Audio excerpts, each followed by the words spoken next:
नमस्कार प्रेक्षकांनो, लक्ष्मीच्या पावलांनी मालिकेच्या आजच्या भागामध्ये आपल्याला पाहायला मिळालं की नैना कलासाठी मसाले दूध बनवत असते आणि इतक्या सकाळी सकाळी नैना किचनमध्ये आहे हे पाहून रजनी तिला म्हणते, अगं एवढ्या सकाळी सकाळी तू किचनमध्ये?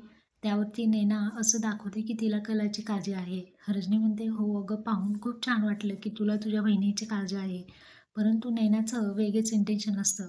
कलाला ब्राझील नटची ॲलर्जी असते आणि त्याचीच पावडर कलाच्या मसाले दुधामध्ये ती मिक्स करायचा तिचा प्लॅन असतो आणि त्या पद्धतीने तिने ब्राझील नटची जी ॲलर्जी असणारी पावडर असते ती कलाच्या दुधामध्ये मिक्स करून अंजूकडे दिलेली असते. आता अंजूवरती घेऊन जात असताना सरोज येते आणि सरोज म्हणते, दे मी देते.